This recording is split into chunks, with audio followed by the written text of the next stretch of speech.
corporate offices are taking up a lot more space in dentistry. There's still the private practices that are around, but now we hear a lot of conversations of, oh, we have this corporate office, that corporate office. We are back with another episode of the podcast for Doctors by Doctors. I'm Dr. Michael Jerkins, flying solo without the one and only Dr. Ned Palmer, not with me today. He is in lovely Colorado. But that hasn't stopped us from having an amazing episode once again.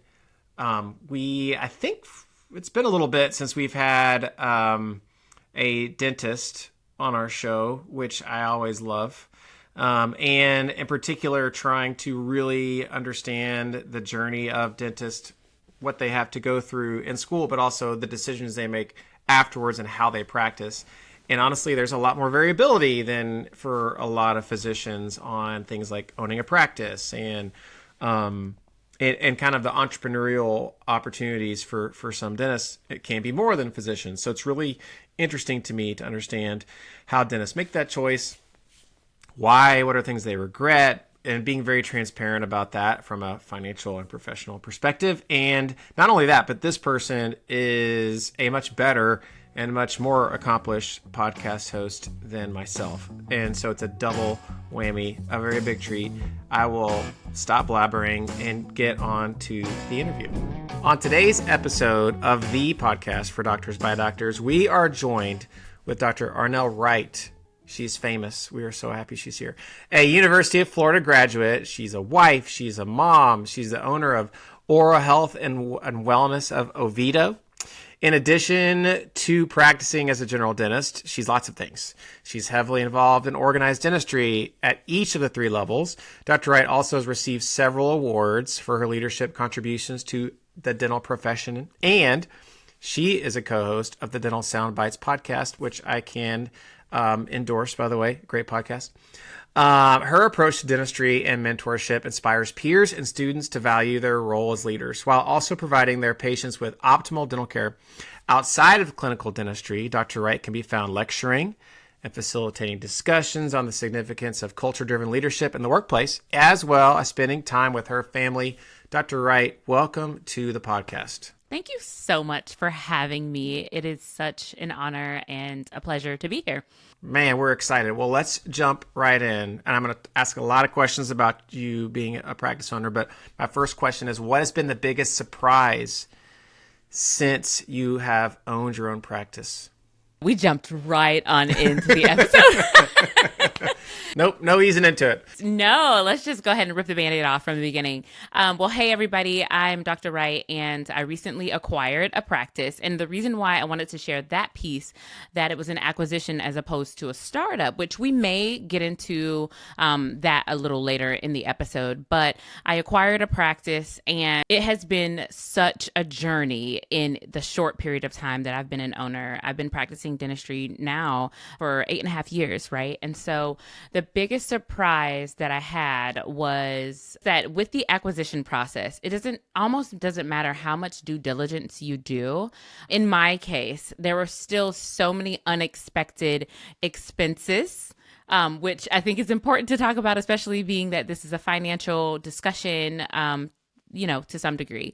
But there are so many unexpected expenses because each provider, we do things a lot different than one another. And so I am very into tech. And so there was not a lot of technology that was incorporated into the practice. And so I had the heavy lift of implementing, incorporating, purchasing, troubleshooting, all of the new developments that I wanted to bring to the practice. And it was important for me to do this from the very, very beginning because for me, I prefer to set up all of my systems and front load a lot of, I guess just my career and anything that I'm approaching. I kind of like to front load it with all of the heavy things in the beginning, whereas some people, they sometimes just say, oh, I'll get to that later, or I'll do this later.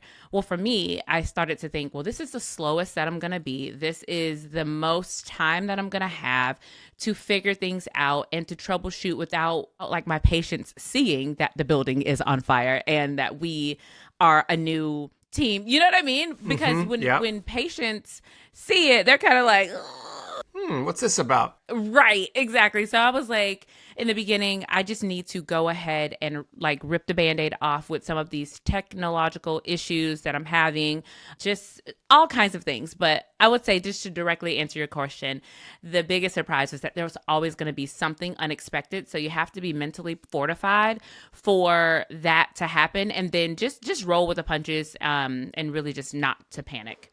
That was a lot. Sorry. It's a lot. That's great, I though. know. That's great. And that's not, you haven't even talked about like making sure you get patients, right? So recently, my dentist, I'm not going to say who it is, of course, sold his practice. And I got a letter saying, hey, so-and-so, so their practice is so-and-so. Of course, I'm busy. I forgot to like schedule my cleaning or whatever.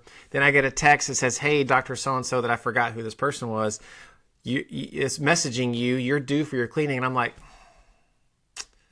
should I go find a new practice or should I go back to this person? I don't know. How do you address that, acquiring an existing practice? I love that question. And this is a great segue into talking about acquiring patients as well, or, recruiting patients, keeping patients.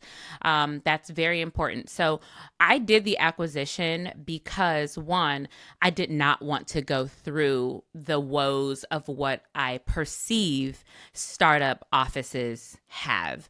I think that my approach, now that I'm on the other side of the acquisition, it's a little bit different. And I would welcome in a startup process, later on down the line. So just kind of put a pin in that. But as far as patients go, I made sure that we also sent a letter out. We sent out text messages. I did a personalized video addressing all of the patients. As soon as we did the acquisition and signed the paperwork, one of the first orders of business that I had was to introduce myself to everybody who was an active patient. And I even reached back to those that were inactive patients, people who hadn't returned in years. So I went through like the roster, and I just made sure that anybody who had ever stepped foot into the practice that I acquired, that I wanted to introduce myself to them. And I asked them directly to give us another try. Like, if you haven't been here for a while, I made my messaging very, very clear to them. And I utilized technology and, video, because a lot of people, they won't come into the practice. Like, if they see that there's a transition and they haven't been in a while, I believed, and I kind of tend to think like a consumer, because I feel like that helps me with successes and troubleshooting and making sure that things go well from a consumer or a patient's perspective.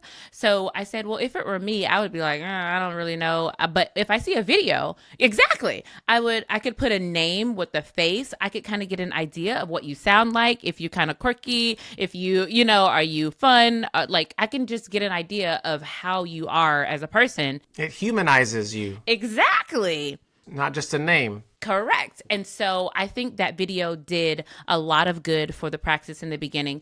The biggest setback with those patients was that we were not in network with insurances at the time. So the previous owner was, but I had not finished all of my credentialing, which is something that's, it's a practice management thing. Like, you kind of need to start that well in advance. But I was in network with some insurances from my previous office, but I didn't realize that it doesn't just carry over. Like, you have to start that process all over again. And so that was just one big blip in the beginning where the patients were like, hello, when are we going to be able to come in for that cleaning? Because I actually do want to stick with the practice. I've been here for X amount of years. And so, that's a little tip for me, down the line, like, hey, start that process a lot sooner, because then you run the risk of losing those patients. And you're going to have your natural attrition rate, right? You're going to have people go, people are going to transition out. They're going to find someone new. They're going to move away, yada, yada. But I think it's really, really important to just say hello, introduce yourselves, show that you are a human, and that, I also shared in my messaging some of the things that I wanted to incorporate, some of my practice philosophies, so which is incorporated in the name, oral health and wellness. So it's important for me to focus on your overall health. And I got a lot of feedback from the patients there. They would write back and say, oh, I love this. And I invited them to join us on social media. So I kind of made them like a part of this journey. Like, I wanted them to come along for the ride with me. And I didn't want it to be like, hey, I'm the new owner, like, take it or leave it, if that makes sense. Yeah, it totally makes sense. That seems like what everybody should do. I'm very curious, going back on the credentialing piece. Okay. Super, maybe kind of boring to talk about, probably to some people. I like talking about it, but it's important, right? So I'm curious, if you had to do it over again, how far in advance would you have given yourself to try to figure that out? How many months, I guess, before you really started seeing patients? Excellent question. I would have definitely given at least 6 months. I would have started it 6 months in advance. But here's the thing. I unpack this all the time. So with that 6 months, you also have to budget that. So it's kind of like you need to know that it's a part of the timeline and it needs to be incorporated into your plan from the start.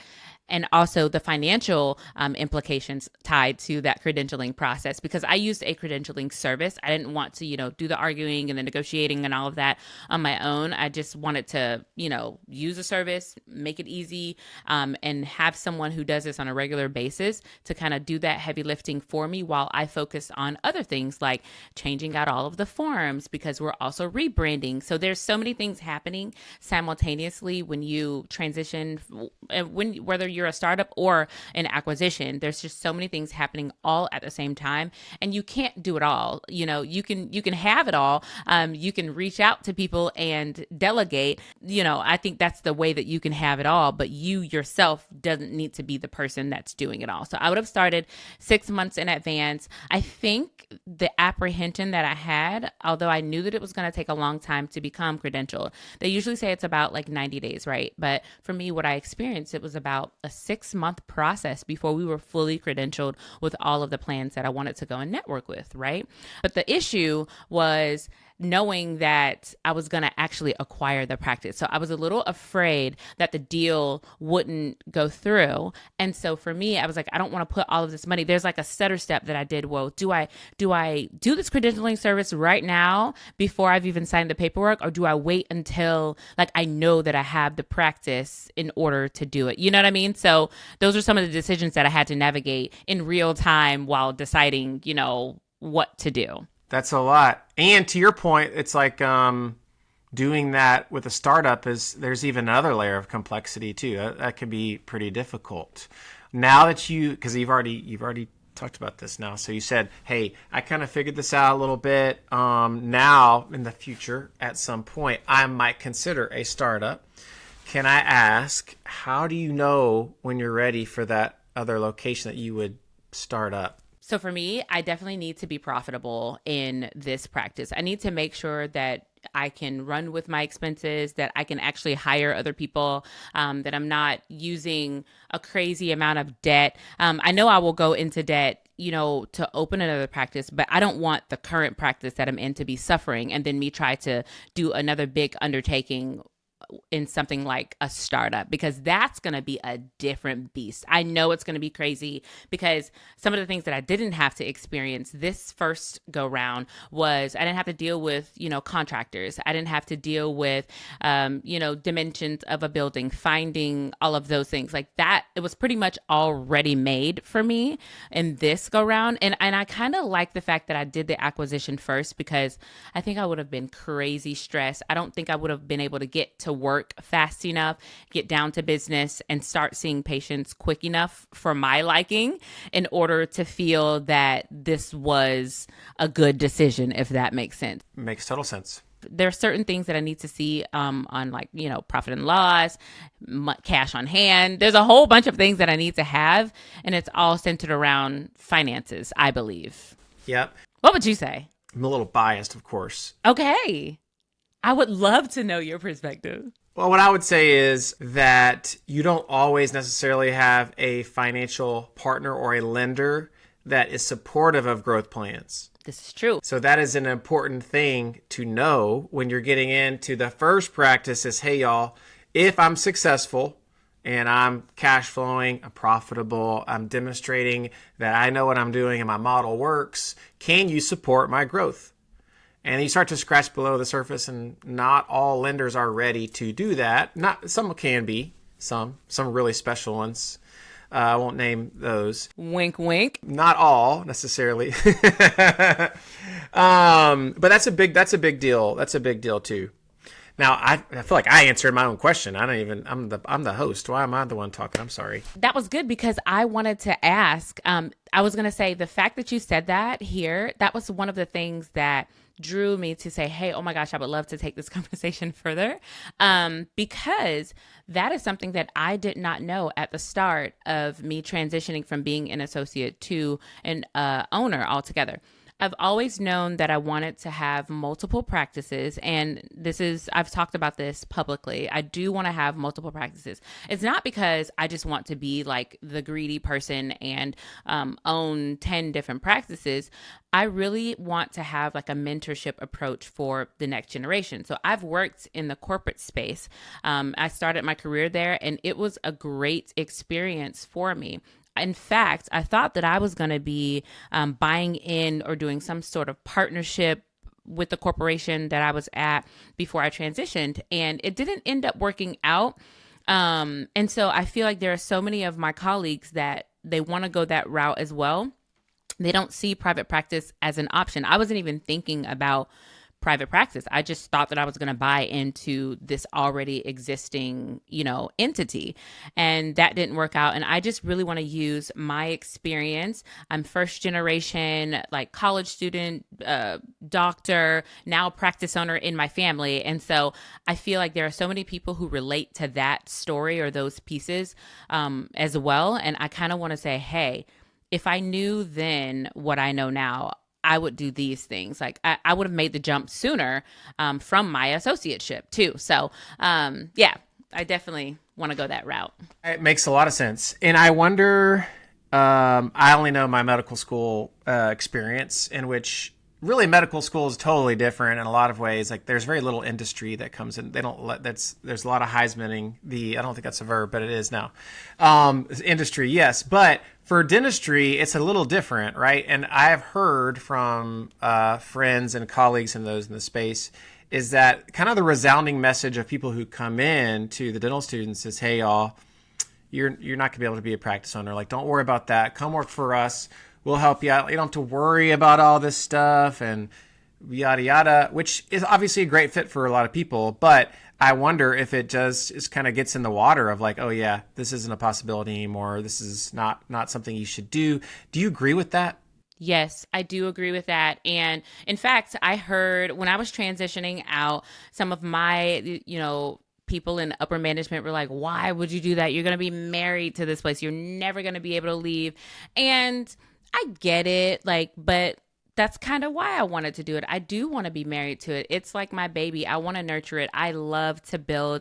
I want to see what I can do because I looked at the reports and over the past, 8 years. I wasn't at one company for 8 years. There was 2 companies. So it was like 4 and 4 or 4 and a little bit of change between the 2 companies. And I kept all of my reports and my documents on how well I produced and how many days I worked, the patient count, patient flow. I just looked at all of those things. I'm like, oh my gosh, I want to be able to do this for myself. I know that if I can do it here, it may be more difficult with me being like the sole owner and the revenue generator. I know that that's going to be difficult, but I've managed so much on my own as a single doctor in other practices that I know nothing's going to change because I'm still the same provider that I was when I was working as an associate. So I do agree that there's that messaging that is, being infiltrated and being shared with students coming out of dental schools. But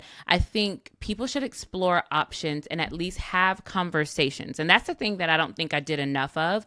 I think I don't think I was sure enough of myself that I could be a practice owner because I hadn't really seen it done. And some of these conversations, even from a financial perspective, people don't talk about it because it's a little hush hush, and it's almost frowned upon to talk about finances as it relates to medicine, dentistry, healthcare in general.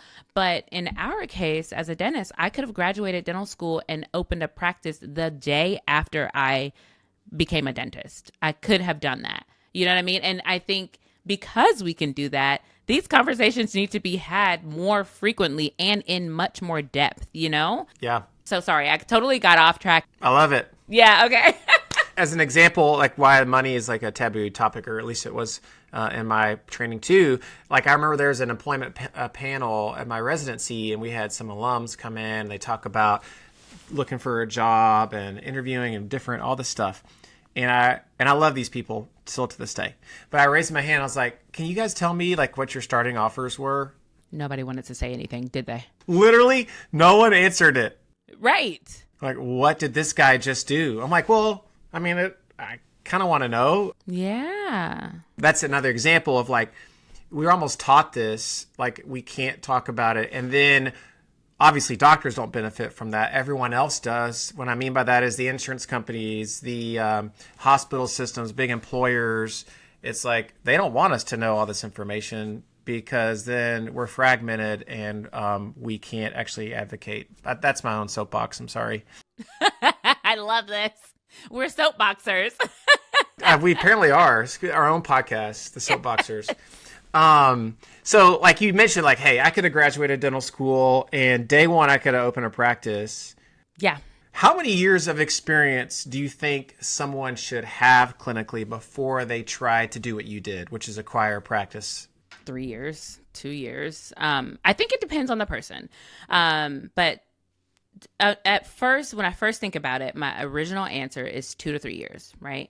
And then my second answer, why I say it depends on the person, is because, so I was a non-traditional dental student. I went in, I was a little bit older than some of my classmates. I had so much work experience. I had jobs beforehand. And so for me, I had a completely different perspective while I was in dental school. I was like working like, okay, time's a ticking. Like I know when I get out, I'm in this much debt. I think I was 30 years old when I graduated dental school. And so I hadn't started a family yet. Like I was just starting my family, had just gotten married. So there were so many things, like I've been in this whole race of things happening all at one time. And so for me, I had a completely different mindset. I was always big into systems, always big into managerial, like work environments. I always wanted to partner with my team, talk to my team about things. I loved morning huddles.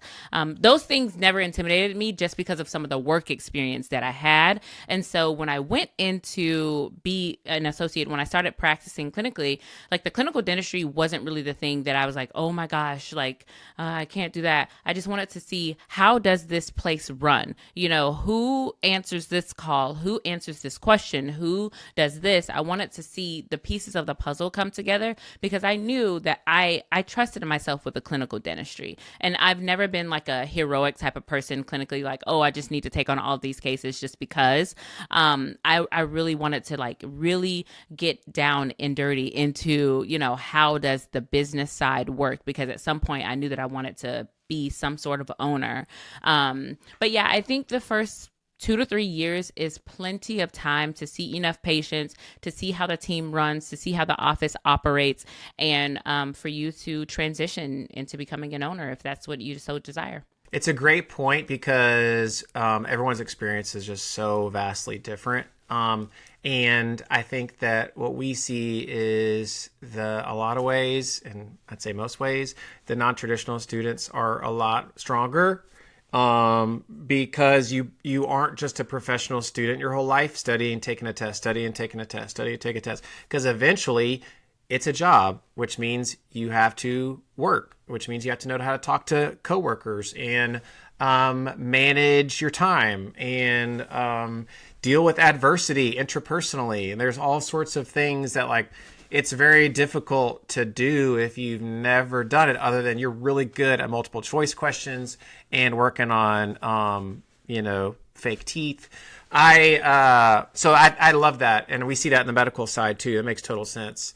I'm very curious on you've talked a lot about, this is a tough question, I'm so sorry. You've talked a lot about the positives being a practice owner, obviously super rewarding.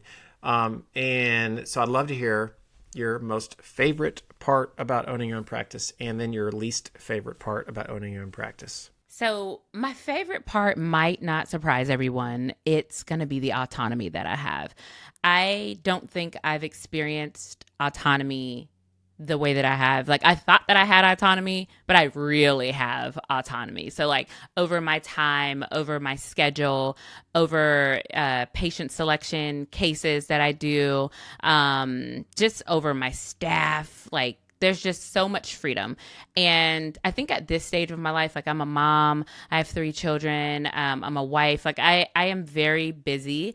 And so I kind of need to be able to trust my team. I need to be able to give them direction. There's so much that I need at this stage of my life and my career that requires me to have the freedom of voice as well as, you know, the freedom of time and the freedom of choice, just so much freedom and so much autonomy, right?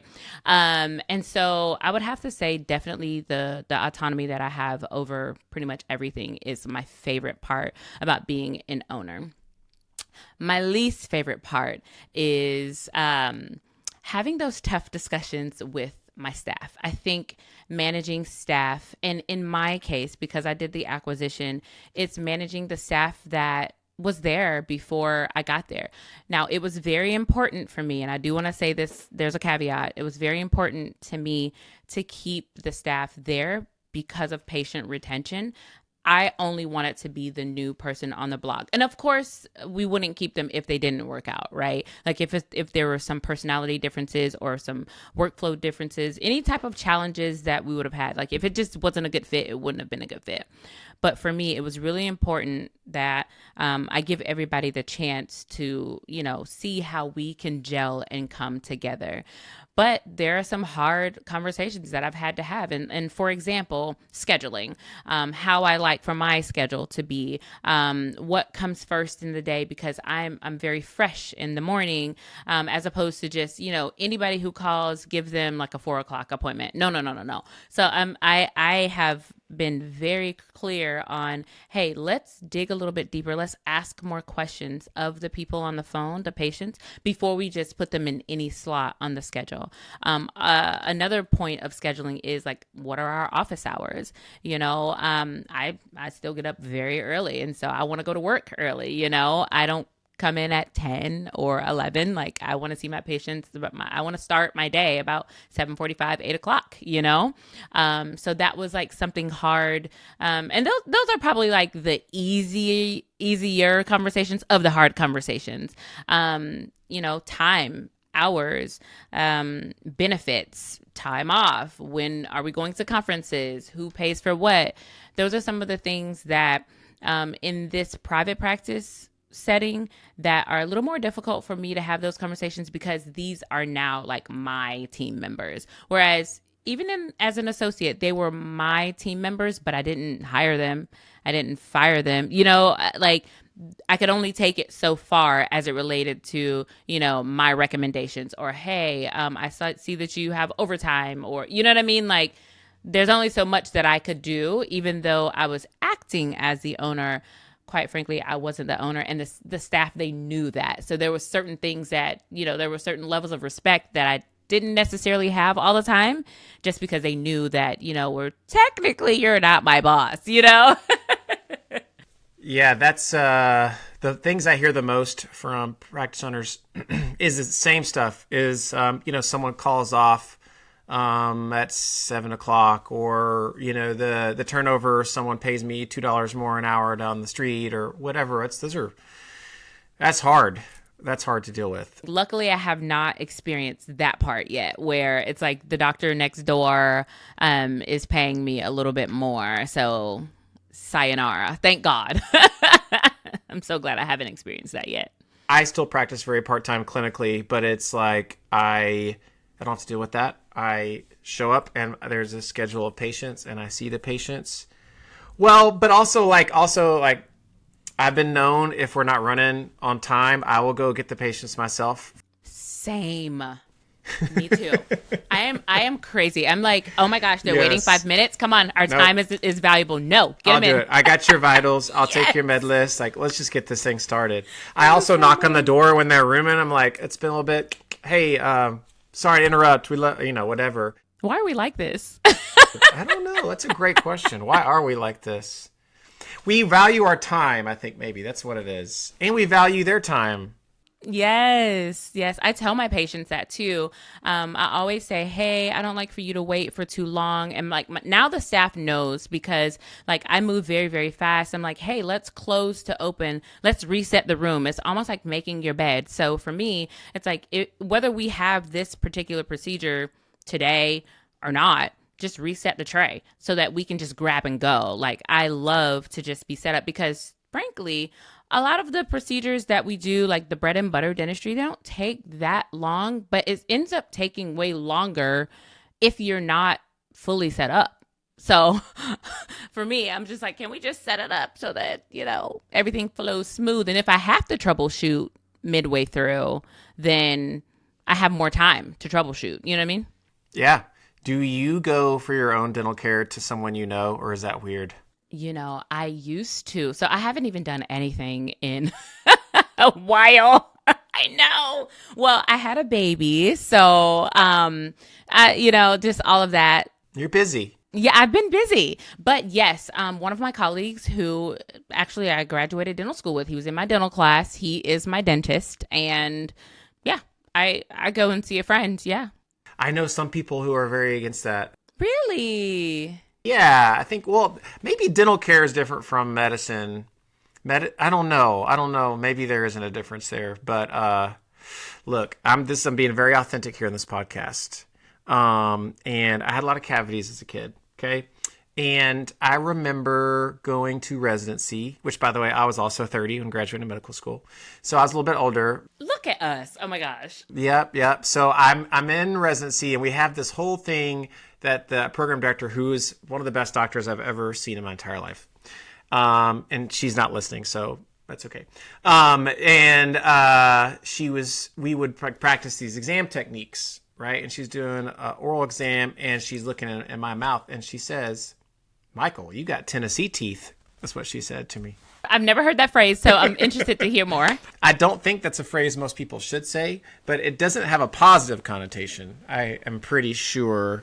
So it made me say, you know what? I don't really want to go see anybody I know for my dental care. I think that scarred me. If it's not all like the way you want it to be, you don't want anybody to see that. But somebody has to see it. Yes, I'd rather it be a stranger though. I think maybe that's why I should go to the new practice owner. I don't know him, and so wow, now I'm sold. I'll call him today. All right, I'm going to switch gears a little bit to like general how you see dentistry. You have such a great perspective. I'm curious, especially you work a lot with the American Dental Association. You lecture all over the place. What are the things people are asking you the most, right? They're like, "Dr. Wright, finally you're here. Tell us about X." What is it that they want to hear about from you the most, that you feel most passionate about? No, ownership, obviously, but any other topics? It's so strange. In this social media era that we're in, a lot of people want to know how to expand upon that. This has nothing to do with dentistry, but people are concerned about their debt. So let's kind of frame it this way. We know that dentistry is changing, medicine is changing. We know that there are some legislative things coming down the pipeline, or some legislative things that have come down the pipeline that are impacting the way that we practice, maybe some of the outcomes that we may have with patients in our practices, from a business model perspective. All of those things matter.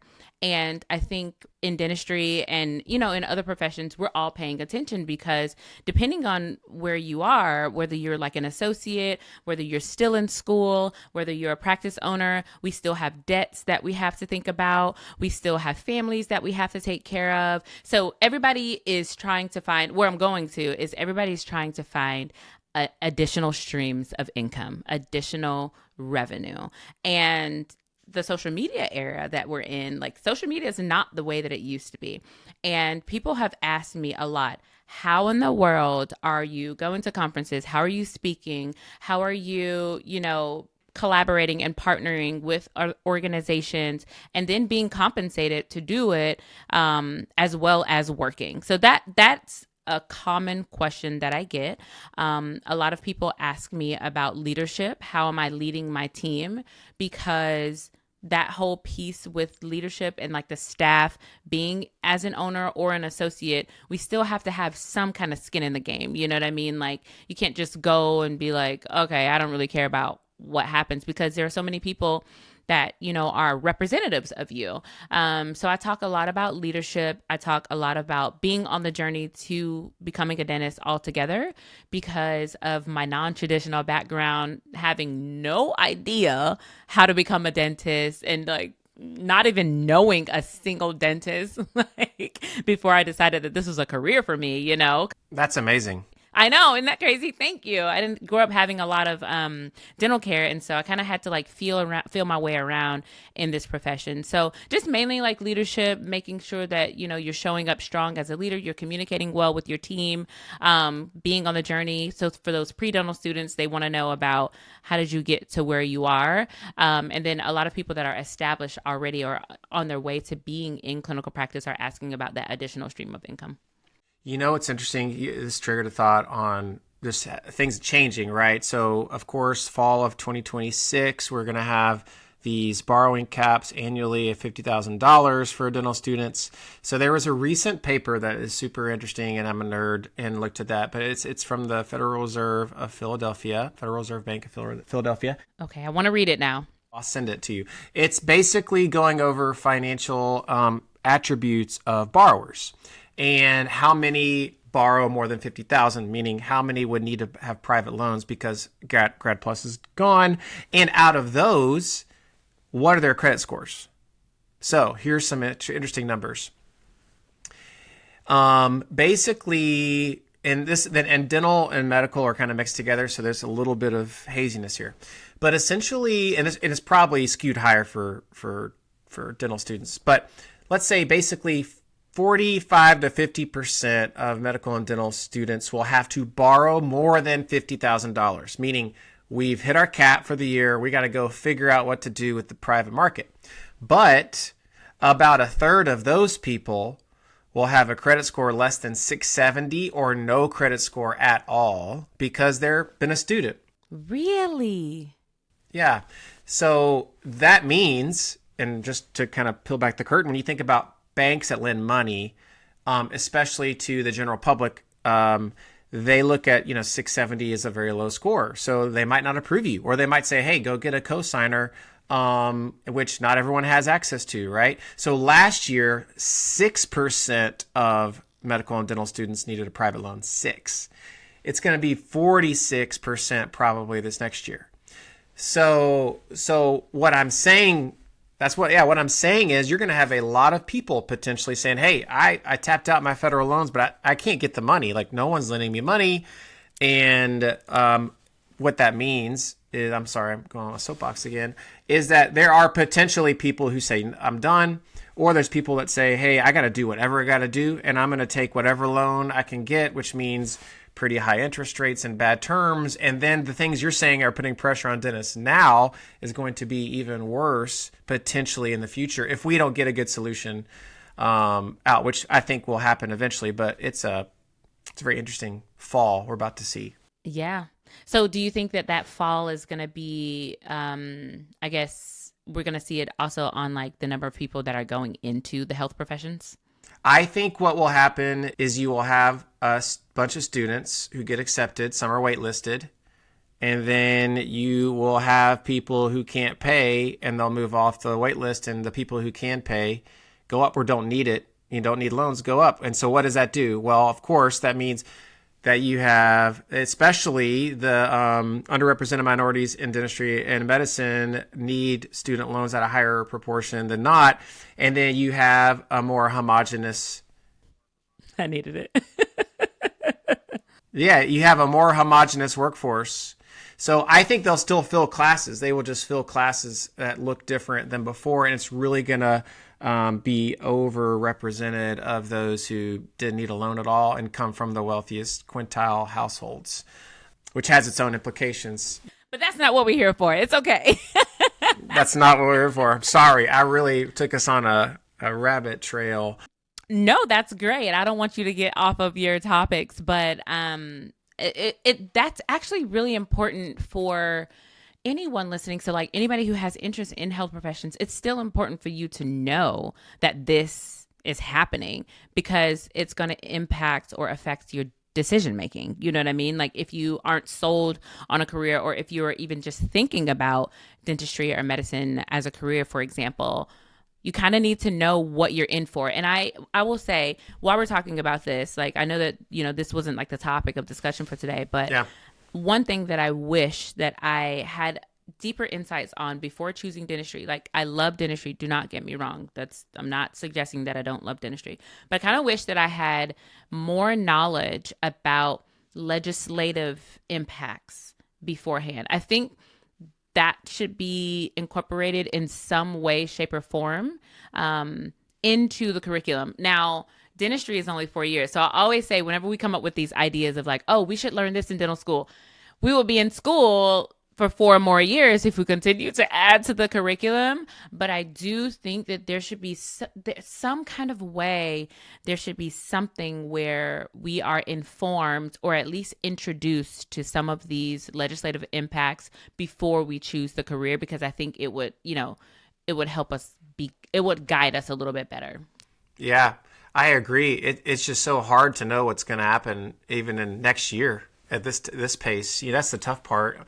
I'm curious because I stole your thunder. I was curious on when you're saying dentistry is changing. We talked about obviously the debt piece, but what else is changing when you say that? What is changing in dentistry? The corporate space is like corporate offices are taking up a lot more space in dentistry. There's still the private practices that are around, but now we hear a lot of conversations of, oh, we have this corporate office, that corporate office. These offices came to our school and talked about, their company, what they have to offer for new graduates, continuing education. Access to that has changed significantly. Of course, since COVID, there are more courses and things online. So people are decreasing attendance to conferences, for example, like in-person events, because access to the same content has been made available online due to the circumstances a couple years ago, So just seeing more corporate offices pop up, like right across the street from each other, almost like similar to like Walgreens and CVS, if you will, McDonald's and Burger King's. You're seeing those offices come, and they kind of offer a little bit more work-life balance, which not only is dentistry changing in that way, the way that our patients see us as providers has changed. I feel like my patients interact with me more from the perspective of a consumer as opposed to a patient. So it's almost like, hey, I just want the cheapest price, or I'm shopping around. So they'll have maybe 2 and 3, sometimes 4 consults, multiple opinions on sequencing and treatment and options. And then they're like, well, and I've had a patient say this to me, like, if your price is cheaper than this doctor's, then I'll come to you. But if that doctor is cheaper, then I'm going to go to them, and the treatment sometimes isn't even aligned, or more times than not, it's not even aligned, because in dentistry, we have so many different, we're trained so differently. So we have different sequencing sometimes, and we just see things differently. We have different approaches, different philosophies on what's important. And so even if the treatment is cheaper, it may not even be aligned to, like, we're not talking about the same thing. It's not apples to apples. Sometimes it's like apples to oranges, So yeah, just costs are changing because of supply chain. We're seeing some of those impacts as well. Yeah, I mean, I feel like I can go on and on. Workforce. That's a lot too. I don't know, maybe 10 things. That's a lot. But it's a lot for us to consider, especially if, regardless, like I always say, regardless of what environment you're going to work in. So your practice setting modality is really the phrase. So whatever practice modality you're going to be in, whether it's, the corporate space, whether it's, in a private practice setting, whether it's in an FQHC, for example, like these are all things that whether you are aware of them or not, they're still impacting you in one way, shape, or form. You just may not feel the direct implications of it, but it's still there. You know what I mean? Yep. So let's say you go in a time machine 10 years from now and you look at the dental space, the dental industry. what will be the biggest difference you see then compared to now? Oh, we're going to be so technologically advanced. It is like unbelievable. I think that AI is going to have its footprint. It's already here. We have some companies that we've seen that are helping with radiographic interpretation.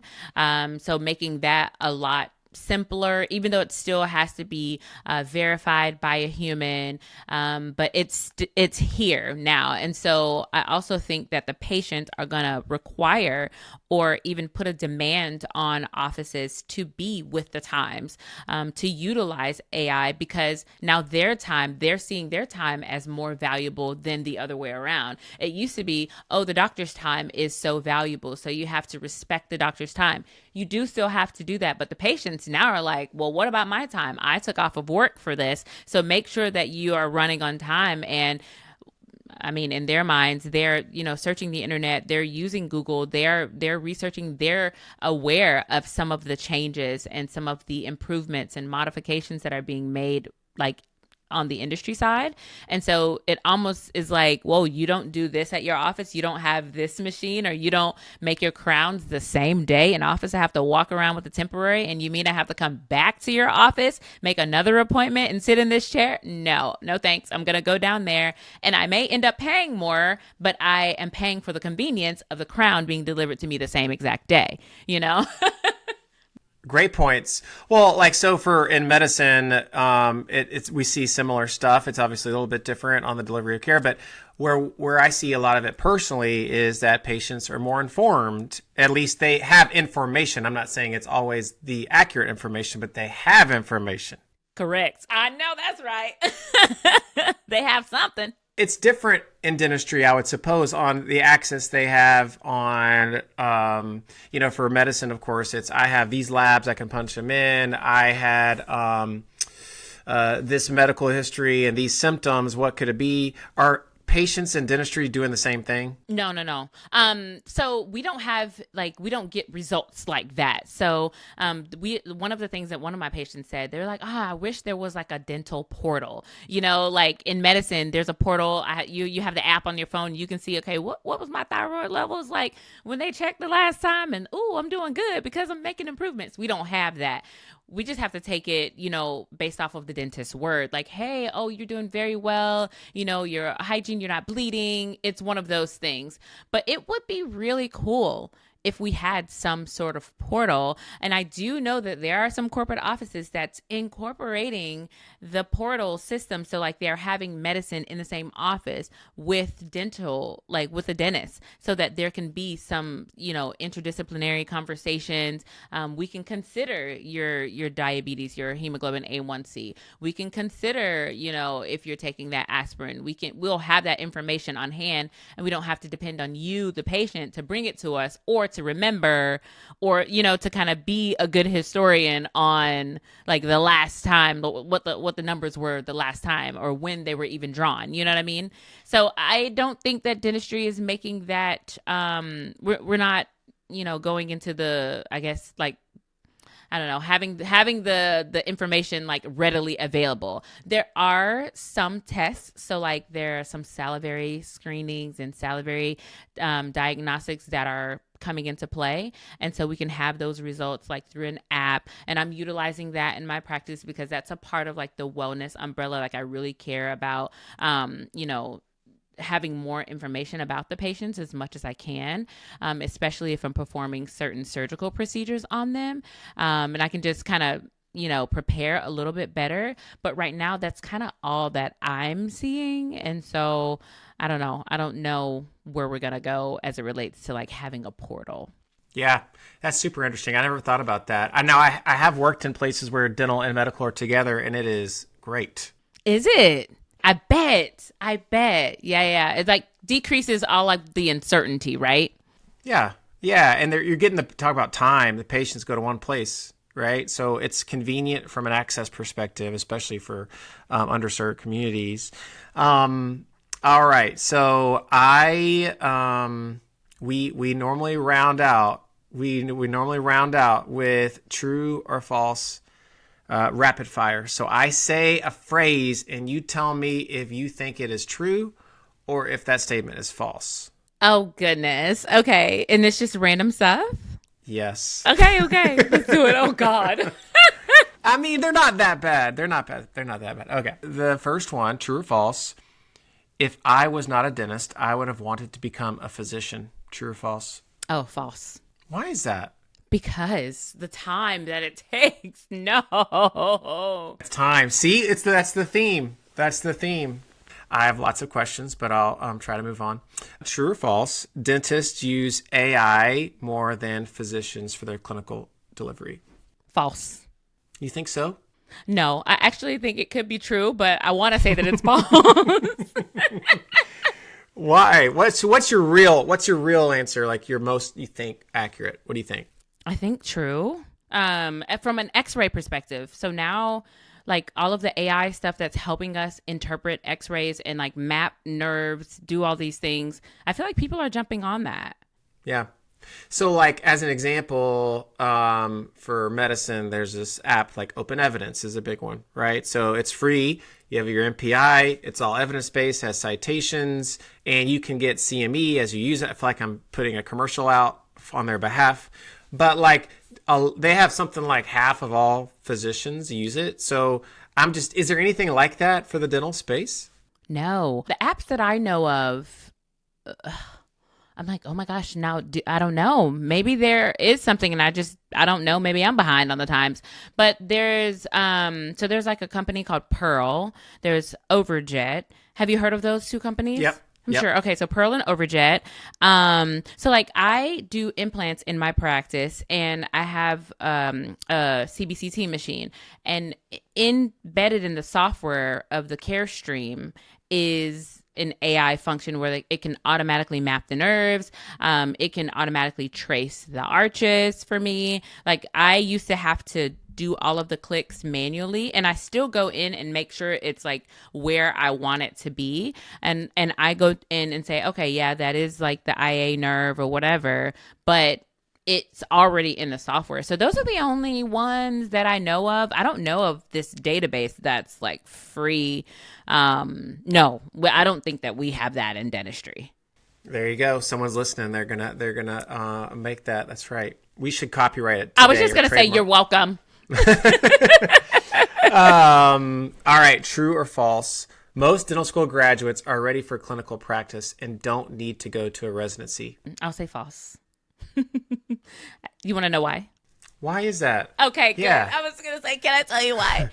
Yes, please. So depending on the curriculum, you may not have as many requirements for a certain aspect or field of dentistry as another. And so, for instance, I have a few friends who went to a completely different dental school than I, and they didn't have as many surgical requirements that I had when I went to University of Florida. So when we were talking about certain cases, they're like, I have no idea how to approach this case. Whereas for me, I'm like, oh, well, this is what you do. Like grab your handpiece. You definitely want to make sure that you trough and, all of those things, section the tooth, do this to get it out. But I had a friend who was like, I've never gone surgical before. I've never had to do a surgical extraction, and so I was like, oh, well, what were you going to do? And they were going to refer that case out. And so you talk about time referring someone out. Now they have higher costs. It's a nightmare. Why is that happening? Why are there, so what are they doing for 4 years? Like you spent 4 years. I don't know. That's what I was wondering. I was like, how did you not have a surgical requirement? And it wasn't during COVID time because like we were already out, we were in practice then. So I was like, what was going on? But I don't know. So maybe that's a one-off situation. Now here's the other caveat. So I did not do a residency and I felt very ready to go into clinical practice, but I don't know if it was because I was older. Like I was like, I've worked for some time. Like I know how to be in a working environment. Like I know how to, talk to patients. I know how to have fun and come to work, and I don't know. So maybe that had something to do with it. So maybe I was just like ready to go because I started so late. I had a longer time to like get my stuff together and figure it out. Maybe that could have been the case. I 100% think that's a contributor. You think that's what it was? Well, not the only thing, but that's a big one. Yeah, definitely. Yeah. Again, going back to if you've only been a professional student, like that's what you know. You're like, I can still be a student. I got a couple more years. I'm going to go do this. Right. And not knocking it, but it's just, it's different. Right. This is the last true or false question, okay? Okay. True or false, success in dentistry comes more from endurance than talent. I'm actually going to have to say false. I think talent is very important in dentistry. And not only clinical talent. I think clinical talent is down the line because you have to be able to speak to someone and you have to be able to connect with patients on a completely different level. In my opinion, I'm not saying that like in medicine, like you don't have to be able to connect with your patients, but like in medicine, you're not like going to drill on their tooth. You know what I mean? And like patients, they come and they are not happy to see us. Mm-hmm. So there's a level of skill that's required for you to say, hey, it's going to be okay. So like I coach my patients. I'm like, hey, breathe in 2 times, breathe in on my count. If I'm numbing them, like I'm delivering anesthesia and I'm coaching them at the same time. You know what I mean? And sometimes they're crying. And so I have to keep my composure and not get all flustered with the fact that there's like a potential meltdown happening. You know what I mean? Yeah. So I endurance is necessary because these professions are hard now. But I think your endurance comes from like a very developed skill set. I think that you are able to endure a little bit longer and kind of stick with it if your skill set, kind of outpaces that. That's just my perspective though. Makes sense. So I have a quick question though. In medicine, if you don't really want to talk to patients, you go into radiology or pathology, especially. Is there an equivalent to that in dentistry? For like, hey, I don't really want to deal with talking to people. There's really no options, right? So some people say in endodontics, like people who don't, because you're just there, like you got a referral, you're going to be behind the rubber dam. Like there's not much talking. Like it's, are you getting the root canal or are you not? Are you extracting or no? So people say that about endodontics and they do say that about like oral medicine. No, maybe not oral medicine because you do have to talk about some of the pathologies and stuff that you see. But radiology is another one that they do say that about. It makes a lot of sense. But to your point, AI might be radiology. They've been saying robots are going to do radiology's job for the last 20 years and it still hasn't happened. But it hasn't happened. Well, good. So people can still go into those careers. Yeah. That's right. All right. So we always ask the last question. The same thing is, what is one thing that you've changed your mind about recently? This is going to be like the underlying theme of the whole episode is how I spend my time. So earlier in the episode, I talked about how I'm a new mom for the 3rd time, right? So now I have this young baby and I'm like, oh my gosh, I just want to be with my children. And so it's not that I've never wanted to be with my children, but like as I age and now I have this new addition to our household, I just kind of want to spend almost all of my time like loving on him, being with my other 2 boys, just being in our house, just feeling the love all together. So I think it might just be just a season that I'm in just because like the baby is so fresh and we say he's our little gift. It was a little surprise, but we say he was our gift from above, That's a completely different conversation, I mean, I am a pediatrician, so I have a lot of those conversations. Okay, you get it. Call me with the questions. But no, you got it. You're a 3rd-time mom. You already know everything. Yeah, so I'm like, it's not terrible. Well, thank you. This has been amazing. Where can listeners find more about you and your journey and follow along? They can connect with me on LinkedIn. So I'm LinkedIn at Dr. ArNelle Wright. So ArNelle WRIGHT. And I'm most famously known as the Daily Dentist on Instagram. And not famous, but You are very famous. Well, apparently I'm here with you, so I'm happy. That's right. Wow, this has been so fun. You are great. Thank you so much for taking your time. I know it's valuable. We've established that. So thank you for joining us today. Thank you so much for having me. It was such a good conversation. Thanks for joining us this episode, and you can catch the podcast for Doctors by Doctors on Apple, Spotify, YouTube, and all the other major podcasting platforms. If you enjoyed this episode or learned anything here today, please take a moment to give us a rating and subscribe so that you don't miss a single episode release. To submit topic suggestions or guest suggestions or questions, you can reach us at podcast@panaceafinancial.com. As always, thanks for listening, and the next time you see a doctor, maybe you should prescribe them this podcast. See you next time.